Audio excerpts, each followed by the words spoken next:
Hello every one welcome back. അപ്പോൾ ഇന്ന് ഞാൻ വന്നിരിക്കുന്ന റെസ്റ്റോറൻറ്റ് സ്റ്റൈൽ പനീർ ധനിയ അദ്രക്കിയുടെ വീഡിയോ ആയിട്ടാണ് വന്നിരിക്കുന്നത്. കേട്ടിട്ട് പേടിക്കേണ്ട ആവശ്യമൊന്നുമില്ല കേട്ടോ. സിമ്പിളായിട്ട് നമുക്ക് എല്ലാ സാധനവും വീട്ടിൽ തന്നെ കിട്ടും. ആ വീട്ടിൽ തന്നെ റെഡിയാക്കി എടുക്കാവുന്നേ ഉള്ളൂ. ചപ്പാത്തി പുൽക്ക പരാഠയുടെ കൂടെ ആണെങ്കിലും എൻജോയ് ചെയ്യാൻ പറ്റി. അപ്പോൾ നമുക്ക് വീഡിയോയിലേക്ക് പോയാലോ. ഏറ്റവും ആദ്യം ഞാനാണെങ്കിൽ 8-10 നമുക്ക് ക്യാഷ് ഉണ്ട്. അണ്ടിപ്പരിപ്പ് നമുക്കൊന്ന് ചൂടുവെള്ളത്തിൽ അരമണിക്കൂറത്തേക്കൊന്ന് കുതിർത്തി വെക്കാം. അതിന് ശേഷം മിക്സി ജാറിലിട്ട് ഫൈൻ പേസ്റ്റ് നമുക്ക് റെഡിയാക്കി വെക്കാം. ഇനി നമുക്കൊരു കടായി എടുക്കാം. കടായിലേക്ക് 2-3 ടേബിൾ സ്പൂൺ എണ്ണ ഒഴിച്ച് കൊടുക്കുക. അതിന് ശേഷം 1 ടേബിൾ സ്പൂൺ നമുക്ക് ബട്ടറും ഇട്ട് കൊടുക്കാം. പിന്നെ 2 സവാള ചെറുതായി ചോപ്പ് ചെയ്ത് അങ്ങനെ ചോപ്പ് ചെയ്ത് അതും നമുക്ക് അകത്തോട്ടൊന്ന് ആഡ് ചെയ്ത് കൊടുക്കാം. നന്നായിട്ടൊന്ന് സോത്തെ ചെയ്ത് കൊടുക്കാം.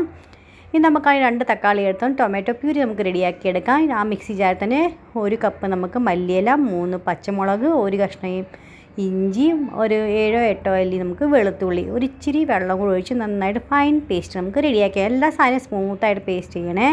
എന്നാലും നമ്മുടെ ഗ്രേവി നല്ല പുറത്ത് കിട്ടുന്ന കൂട്ടൊക്കെ നല്ല സ്മൂത്ത് സിൽക്കി ഗ്രേവി ആയിട്ട് നമുക്ക് കിട്ടത്തേ ഉള്ളൂ. അപ്പോൾ അത് നമുക്ക് അടിച്ച് ഞാൻ റെഡിയാക്കി വെച്ചിട്ടുണ്ട്. ഇനി നമുക്ക് ഒരു സൈഡിൽ നമ്മൾ സവാളയൊക്കെ വഴണ്ട് വന്നു കഴിയുമ്പോൾ നമുക്കത് മസാല ആഡ് ചെയ്ത് വെക്കാം. ലോ ഫ്ലെയിം വെച്ചിട്ട് വേണേ ആഡ് ചെയ്ത് കൊടുക്കാനായിട്ട്. 1/4 ടീസ്പൂൺ നമുക്ക് മഞ്ഞൾപ്പൊടി ഇട്ട് കൊടുക്കാം. 1 ടീസ്പൂൺ നമുക്ക് മുളക് പൊടി ഇട്ട് കൊടുക്കാം. കശ്മീരി റെഡ് ചില്ലി പൗഡർ ഇട്ട് കൊടുത്തേക്കുന്നത്. 1 ടീസ്പൂൺ നമുക്ക് മല്ലിപ്പൊടി ഇട്ട് കൊടുക്കാം.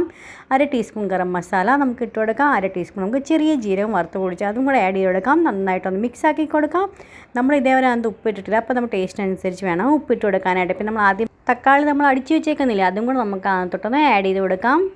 ഇത് മുഴുവനായിട്ട് ഞാൻ ആഡ് ചെയ്ത് കൊടുത്തിട്ടുണ്ട്. നമുക്ക് ഉപ്പും ഇട്ട് കൊടുക്കാം. നന്നായിട്ടൊന്ന് മിക്സ് ആക്കിയതിന് ശേഷം അടച്ച് നമുക്കൊന്ന് ഇതിൻ്റെ എണ്ണയൊക്കെ ഒന്ന് തെളിഞ്ഞ് വരുന്ന ലോ ടു മീഡിയം ഫ്ലെയിമിൽ വെച്ചിട്ട് വേണം ചെയ്യാനായിട്ട്. ഇടയ്ക്കൊന്ന് ഒരു വട്ടം ഒന്ന് ഇളക്കി കൊടുക്കണേ. അപ്പോൾ ഇത് നന്നായിട്ടൊന്ന് മിക്സ് ആക്കി ഇനി നമുക്കൊന്ന് അടച്ച് നമുക്കൊന്ന് എണ്ണയൊക്കെ തെളിഞ്ഞ് വരുന്നവരെ വെയിറ്റ് ചെയ്യാം. ഒരു 2-3 മിനിറ്റിൻ്റെ ആവശ്യമേ വരത്തുള്ളൂ കേട്ടോ. അത്രയും നേരം നന്നായിട്ടൊക്കെ മസാലയൊക്കെ മൂത്ത് കിട്ടും.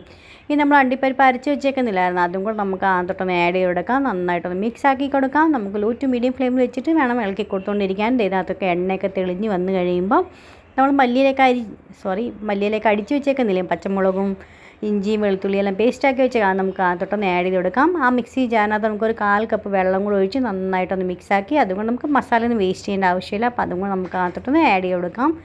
നന്നായിട്ടൊന്ന് മിക്സാക്കി കൂടെ ഒരു തള വരുന്നവരെ. അതിന് ശേഷം നമുക്കാണെങ്കിൽ 1 ടീസ്പൂൺ കസൂരി മേത്തി കൈ കൊണ്ടൊന്ന് ക്രഷ് ചെയ്ത് അതും കൂടെ അകത്തോട്ട് ആഡ് ചെയ്തെടുക്കാം. നന്നായിട്ടൊന്ന് മിക്സാക്കി കൊടുക്കുക. അതിന് ശേഷം 250 ഗ്രാം ഞാൻ പനീർ എടുത്തിട്ടുണ്ട്. അത് ഇതുപോലെ ക്യൂബ്സാക്കി മുറിച്ചെടുത്തിട്ടുണ്ട്. അതും അകത്ത് ഇട്ട് കൊടുക്കാം.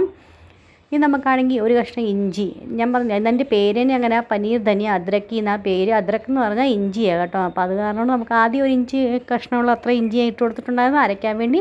ഇനി നമുക്ക് 1 കഷ്ണം അത് ഇതുപോലെ നീളനെ അരിഞ്ഞ് അതും ഇട്ട് കൊടുക്കാം. അതിന് ശേഷം നമുക്കൊരു 1/4 കപ്പ് വെള്ളം ചൂടാക്കി ചൂടുവെള്ളം ഒഴിച്ചു കൊടുക്കാവുള്ളേ. ഇനി നമുക്ക് അല്ലെങ്കിൽ പിന്നെ ഗ്രേവിയുടെ ഇതേ മാറും, ടേസ്റ്റും വ്യത്യാസം വരും കേട്ടോ. അപ്പോൾ 1/4 കപ്പ് വെള്ളം ഒഴിച്ചു കൊടുത്തിട്ടുണ്ട്. ഒരു 2-3 തള വന്നു കഴിയുമ്പോൾ ഇതുപോലെ നന്നായിട്ടൊന്ന് മിക്സ് ആക്കി കൊടുക്കുക. ഒത്തിരി അങ്ങ് വറ്റിക്കേണ്ട ആവശ്യമില്ല കേട്ടോ. നമ്മൾ അണ്ടിപ്പരിപ്പൊക്കെ അരച്ച് നമ്മൾ അത് ചേർത്തിട്ടില്ലയോ. ഇനി നമ്മളത് ഫ്രഷ് ക്രീമും കൂടി ചേർക്കുന്നുണ്ട്. അപ്പോൾ തന്നെത്താനെ ഗ്രേവി ഇച്ചിരി തണുത്ത് കഴിയുമ്പോൾ തിക്കായി വരും കേട്ടോ. അപ്പോൾ 2 ടേബിൾ സ്പൂൺ ഫ്രഷ് ക്രീം ഞാൻ ഇട്ട് കൊടുത്തിട്ടുണ്ട്. നിങ്ങളുടെ ഇതില്ലെങ്കിൽ നമ്മുടെ വീട്ടിലത്തെ പാൽപ്പാടയില്ലേ, അതാണെങ്കിൽ ഇട്ട് കൊടുത്താൽ മതി കേട്ടോ. അപ്പോൾ നന്നായിട്ടൊന്ന് മിക്സാക്കി കൊടുക്കാം. അതിൻ്റെ മുകളിൽ കുറച്ച് മല്ലിയിലും കൂടെ വെതറിക്കഴിഞ്ഞാൽ നമ്മുടെ പനീർ ധനിയ അദ്രക്കി റെഡി ആയിട്ടുണ്ട്. സെർവ് ചെയ്യാനായിട്ട് സിമ്പിളല്ലേ. ചപ്പാത്തി പുൽക്ക പരാഠ വേണമെങ്കിൽ എൻജോയ് ചെയ്യാൻ പറ്റി. ഇഷ്ടപ്പെടുവാണെങ്കിൽ ലൈക്ക് ചെയ്യാനും ഷെയർ ചെയ്യാനും സബ്സ്ക്രൈബ് ചെയ്യാനും മറന്നുപോലെ. നെക്സ്റ്റ് ഒരു വീഡിയോ ആയിട്ട് വീണ്ടും കാണാം. ബൈ.